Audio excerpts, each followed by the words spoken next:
नमस्कार दोस्तों, आज इस वीडियो में हम DLIS 01 यानी diploma in library science paper का रिवीजन करेंगे।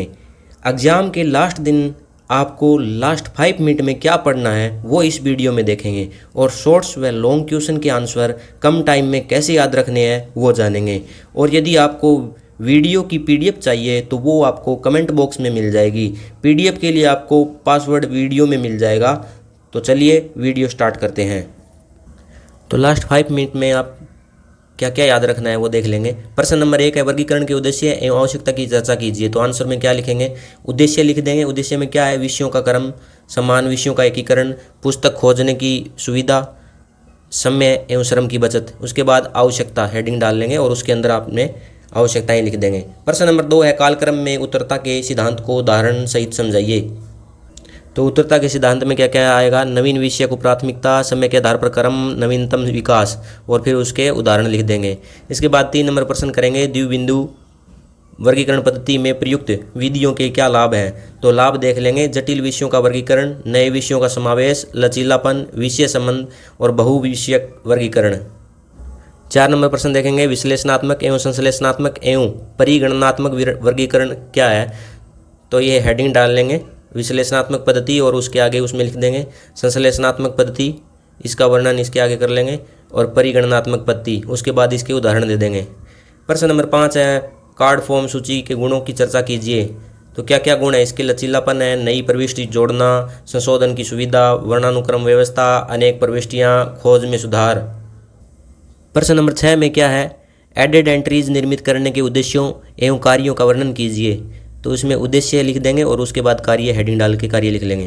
प्रश्न नंबर 7 है, सर्वनामक्रम यानी डिक्शनरी कैटलॉग सूची के दोषों की चर्चा कीजिए। तो दोष कौन कौन से हैं? अधिक आकार है, अधिक स्थान, रख रखाव और संशोधन में कठिनाइयाँ, और बड़े पुस्तकालयों में कठिनाइयाँ। उसके बाद प्रश्न नंबर 8 है, पुस्तकालय सूची यानी लाइब्रेरी कैटलॉग की उपयोगिता एवं महत्व को समझाइए।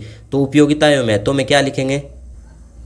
पुस्तक खोज, लेखक शीर्षक, विषय से खोज, संग्रह की जानकारी, समय की बचत, संदर्भ सेवा, पुस्तकालय प्रबंधन। ये मैंने कोड वर्ड में शब्द लिखे हैं, ये कीवर्ड है, मतलब जो इसका उपयोगिता एवं महत्व तो बताया गया है उसमें से मैंने कुछ कीवर्ड निकाले हैं ताकि आपको याद करने में सहूलियत रहे। प्रश्न नंबर 9 क्या है? ग्रंथ संदर्भ सूची यानी बिब्लियोग्राफी एवं पुस्तकालय सूची लाइब्रेरी कैटलॉग में क्या अंतर है। तो परिभाषा लिख देंगे, उसके बाद उपलब्धता और उद्देश्य और उपयोगिता। प्रश्न नंबर 10 है, चैन प्रोड्यूसर के गुण बताइए। तो गुण क्या है? विषय शीर्षक निर्माण, समय की बचत और एक रूपता। प्रश्न नंबर 11 है, अच्छे अंकन के गुण क्या क्या है। तो सरलता, संक्षिप्तता, लचीलापन, अभिव्यक्तिता, अतिथ्यशीलता, स्मरणीयता आदि। प्रश्न नंबर 12 है, ग्रंथ निर्देश प्रविष्टि के अनुच्छेद क्या क्या है। तो आंसर शीर्षक अनुच्छेद, वर्णनात्मक अनुच्छेद, प्रकाशन अनुच्छेद, श्रृंखला अनुच्छेद, टिप्पणी अनुच्छेद और ISBN। प्रश्न नंबर 13, लेखक सूची के गुण बताइए। तो गुण क्या है? एक स्थान पर व्यवस्था, सरल खोज, शोध कार्य है। उसके बाद 14 नंबर प्रश्न क्या करेंगे? ACI कॉमन आइसोलेट के एग्जाम्पल लिखने हैं। तो एग्जाम्पल क्या क्या है? Bibliography, dictionary, cyclopedia, Atlas, directory और पीरियोडिकल। इनके बारे में आगे ये हेडिंग है खाली, और आगे आपको 2-2-3-3 लाइन लिखनी है। 15 नंबर प्रश्न है, 5 मूलभूत श्रेणियाँ कौन कौन सी है। तो PMEST, personality, matter, energy, space, time. प्रश्न नंबर 16 है, विश्लेषणात्मक, संश्लेषणात्मक एवं परिगणनात्मक पद्धति। ये ऊपर मैंने बता दिया है। प्रश्न नंबर 17 है, विषय विधि एवं भौगोलिक विधि। तो विषय विधि के अंदर लिखेंगे विषय आधारित व्यवस्था, भौगोलिक विधि में क्षेत्रीय सामग्री और भौगोलिक खोज।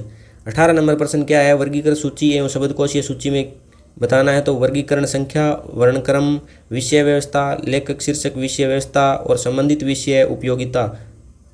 प्रश्न नंबर 19 है, मेन एंट्री के विभिन्न अनुच्छेदों की चर्चा कीजिए। तो हेडिंग, लेखक विवरण, शीर्षक एवं उपशीर्षक, संस्करण विवरण, प्रकाशन विवरण, भौतिक विवरण और श्रृंखला विवरण।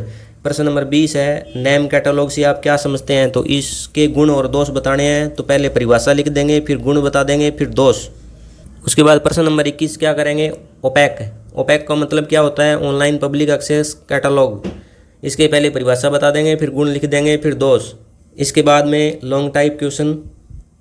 तो प्रश्न नंबर 1 है, क्लासिफाइड कैटलॉग एवं डिक्शनरी कैटलॉग की तुलना कीजिए। तो क्लासिफाइड कैटलॉग का अर्थ बता देंगे, फिर उसके नीचे उसकी विशेषता हेडिंग डाल के, फिर उसके बाद डिक्शनरी कैटलॉग और उसके अर्थ बता देंगे, फिर उन दोनों का प्रमुख अंतर बता देंगे। 2 नंबर प्रश्न में ड्यूस दशमलव वर्गीकरण पद्धति DDC के 19वें संस्करण की प्रमुख विशेषताएं क्या क्या है वर्णन करना है। तो क्या करेंगे, दशमलव सिद्धांत, फिर 10 मुख्य वर्ग, अरबी अंक, पदानुक्रम, स्टैंडर्ड सब divisions, auxiliary tables, relative index और विस्तारशीलता।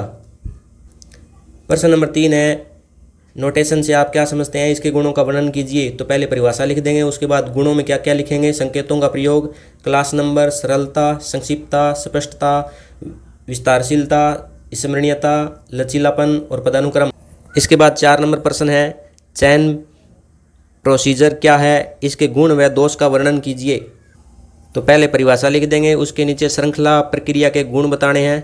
वैज्ञानिक पद्धति, स्टिक विषय शीर्षक, समय की बचत, एक रूपता, विषयों का संबंध स्पष्ट करना, सूचना खोजने में सुविधा, अनुक्रमण में उपयोगी, त्रुटियों में कमी।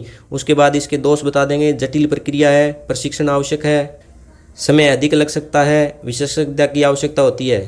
5 नंबर प्रश्न है डिवाइसेज से आप क्या समझते हैं, क्रोनोलॉजिकल डिवाइस या भौगोलिक विधि, जियोग्राफिकल डिवाइस की उदाहरण से चर्चा कीजिए। तो इसमें आंसर में लिखेंगे क्रोनोलॉजिकल डिवाइस, उसके अंदर लिखेंगे परिभाषा और विशेषता।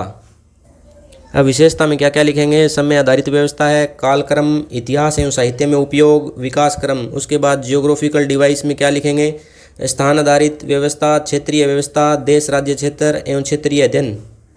6 नंबर प्रश्न में पुस्तकालय सूची की परिभाषा दीजिए एवं इसकी आवश्यकता एवं उद्देश्यों का वर्णन कीजिए। तो पहले परिभाषा लिख देंगे, उसके बाद आवश्यकता क्या क्या है वो लिख देंगे, उसके बाद संग्रह की जानकारी, उद्देश्य और लेखक शीर्षक व विषय के से खोज। 7 नंबर प्रश्न है द्विबिंदु वर्गीकरण का 6ठा संशोधित संस्करण के बारे में बताना है। तो पहले परिचय लिखेंगे, फिर SR रंगनाथन ने क्या बताया था वो लिखेंगे, फिर फैक्टेड क्लासिफिकेशन, उसके बाद एनालाइट, फिर उसके बाद में एनालाइटिको सिंथेटिक मेथड, फिर PMEST, फिर क्रोनोलॉजिकल डिवाइस, उसके बाद जियोग्राफिकल डिवाइस। प्रश्न नंबर 8 है पत्रक स्वरूप सूची से गुण व दोषों की विवेचना कीजिए। तो गुण क्या है, लचीलापन, विस्तार, अनेक उपयोगकर्ता, टिकाऊपन, विस्तृत विवरण। फिर दोष क्या है, अधिक स्थान, अधिक श्रम, मिसप्लेसमेंट, पोर्टेबिलिटी की कमी, भौतिक टूट फूट।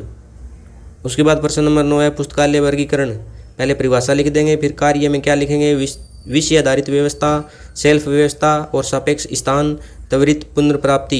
ये सारे प्रश्न मैंने आपको करवा दिए हैं, इनमें खाली आपको हेडिंग बताई है। और यदि आप ये पॉइंट बना कर लिखोगे तो एग्जामिनर पर बहुत अच्छा इम्पैक्ट पड़ेगा, जिससे आपको ज़्यादा नंबर मिलने की संभावना रहेगी। तो यदि आपको वीडियो पसंद आई हो तो वीडियो को लाइक, शेयर, सब्सक्राइब करें और बेल आइकन को प्रेस कर दें ताकि सबसे पहले आपके पास नोटिफिकेशन आ जाए। बहुत बहुत धन्यवाद।